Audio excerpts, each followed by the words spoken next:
جب سکینہ کو پتا چلا یہ میرے بابا کی لاش ہے، ایک دفعہ سکینہ نے بابا کے حلقوم پہ بوسہ دیا، ایک دفعہ اپنے رخسار کو بابا کے کٹے ہوئے گلے پہ رکھا۔ ارباب مقاتل نے لکھا ہے ارے اس بچی نے ایک عجب کام کیا، کبھی بابا کے ہاتھوں کو اٹھا کر بابا کے ہاتھ کو لا کے اپنے چہرے پہ رخسار پہ رکھتی ہے، کبھی بابا کے ہاتھ کو لا کے اپنے سینے پہ رکھتی ہے، کبھی کٹے ہوئے حلقوم سے خون اٹھا اٹھا کے اپنی پیشانی اور چہرے پہ مل لیتی ہے، اور بڑی معصومیت کے ساتھ کہتی ہے اجرکم علی اللہ، اجرکم علی اللہ عزادارو۔ اللہ کسی بیٹی کے سامنے ایسا منظر نہ لائے جہاں باپ کا کٹا ہوا گلا ہو۔ یہ معصومہ کبھی بابا کے ہاتھ کو اپنے رخسار پہ رکھتی ہے، کبھی حلقوم سے خون لا کے اپنے بالوں اور رخسار پہ ملتی ہے، اور ساتھ ساتھ کہتی جاتی ہے یا ابتا انظر الی رؤوسنا المکشوفہ، اے بابا ذرا ہمارے سروں کو تو دیکھ دیجئے، ہماری چادریں چھن گئی ہے، بابا ہمارے بال کھلے ہیں، الی رؤوسنا المکشوفہ، ہمارے کھلے بالوں کو دیکھو بابا، انظر الی امتی المضروبہ، بابا میری پھوپھی کو دیکھو، ظالموں نے تازیانے مارے، وَأُمِّ الْمَسْجُونَ، بابا ہمارے ہاتھوں میں رسیاں باندھی ہے، اے میری ماں قیدی بن چکی، اے میری پھوپھی قیدی بن چکی، اے بابا ذرا ہماری حالت کو دیکھ لیجئے، اجرکم علی اللہ۔ ظالم نے حکم دیا اب ان بیویوں کو الگ کرو، الگ کر دیا جائے، جنازوں سے اٹھایا گیا، اب بیویاں اٹھتی نہیں ہے، عزیزوں کے لاشوں کو سینے سے لگا کے رو رہی ہے بیویاں، اب بیویاں اٹھتی نہیں ہے۔ ایک دفعہ شمر لعین نے کہا یہ ایسے نہیں اٹھتی، ہاتھ میں تازیانہ لیا،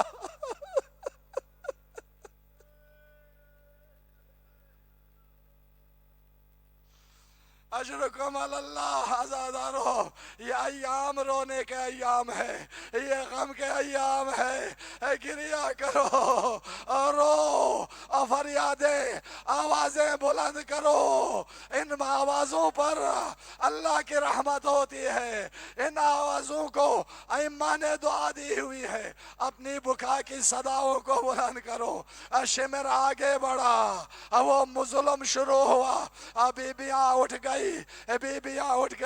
اب بیبیوں کو سوار کرنے کے کا وقت آیا، بے کجاوا اونٹوں پہ اونٹ لائے گئے، اشقیاء آگے بڑھے، جب زینب نے دیکھا یہ لعین بیبیوں کو اونٹوں پہ سوار کرنے کے لیے آگے آ رہے ہیں، جلال میں کہا سود اللہ وجہک یا ابن سعد، اے عمر سعد خدا تیرا منہ کالا کرے، یہ میں کیا دیکھ رہی ہوں، نبی زادیاں ہو اور یہ نامحرم، ہٹ جاؤ پیچھے، ان کو پیچھے ہٹاؤ، پیچھے ہٹایا گیا۔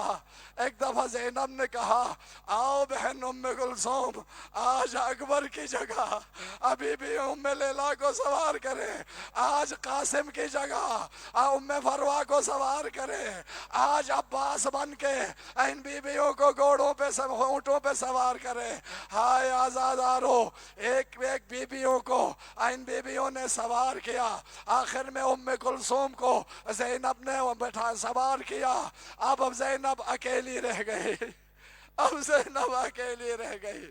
ایک دفعہ مدینے کا وہ منظر یاد آیا، جب مدینہ سے زینب نکل رہی تھی، حسین کرسی سے اٹھ کھڑے ہوئے تھے، عباس نے پردہ ہٹایا تھا، اکبر نے جھک کے نالین سیدھی کی تھی، ارے وہ منظر یاد آ گیا جس شان سے زینب چلی تھی۔ ایک دفعہ نہر علقمے کا رخ کیا، واہ عباسا، واہ حسینہ، واہ اکبرہ، ارے زینب بے کس ہو گئی، اے عباس زینب کا کوئی سوار کرنے والا نہیں، اے زینب کو سواری پہ کوئی بیٹھانے والا نہیں، اجرکم علی اللہ، اجرکم علی اللہ۔ ایک دفعہ جب یہ منظر دیکھا سید سجاد نے، نہ جانے کیا حال ہوا ہوگا، لیکن لاچار ہے سجاد، بیمار ہے سجاد، مضطر ہے سجاد، پاؤں اونٹ کے پیٹ کے ساتھ بندھا ہوا ہے، ہاتھوں میں ہتھکڑیاں ہے، گلے میں غلِ جامعہ ہے۔ زینب کبریٰ کی اس پریشانی کو دیکھ کر کنیز زہرا فضہ آگے بڑھی، کہنے لگی اے میری شہزادی، آج عباس کی جگہ آپ کی یہ خادمہ حاضر ہے، اکبر کی جگہ فضہ آج حاضر ہے۔ الا لعنت اللہ علی القوم الظالمین وسيعلم الذين ظلموا أي منقلب ينقلبون يا ليتنا كنا معهم فنفوز فوزا عظيما نسألك اللهم وندعوك ونقسم عليك باسمك العظيم الأعظم الله عز جل الأكرم بحق فاطمة وأبيها وبعلها وبنيها والسر المستودع فيها استجب دعواتنا يا الله يا الله يا الله يا الله يا الله يا الله يا الله يا الله اللهم ارزقنا في الدنيا زيارة الحسين وفي الآخرة شفاعة الحسين وزدنا محبة الحسين واكتبنا من زوار الحسين واجعلنا من الباكين في عزاء الحسين واحشرنا تحت لواء الحسين واجعلنا من مبلغي مكتب الحسين وادخلنا الجنة من باب الحسين واجعلنا من الباكين في عزاء الحسين واحشرنا تحت لواء الحسين وادخلنا الجنة من باب الحسين وادخلنا الجنة مع الحسين وأهل بيت الحسين بحق الحسين وآل الحسين۔ پالنے والے تجھے تیرے عزت و جلال کا واسطہ اس عبادت کو، اس ذکر کو اپنی بارگاہ میں قبول و منظور فرما۔ پالنے والے حاضرین مجلس کے لیے، ہمارے مرحومین کے لیے، ہمارے لیے ان مجالس کو ہمارے آخرت کی نجات کا وسیلہ اور ذریعہ قرار دے۔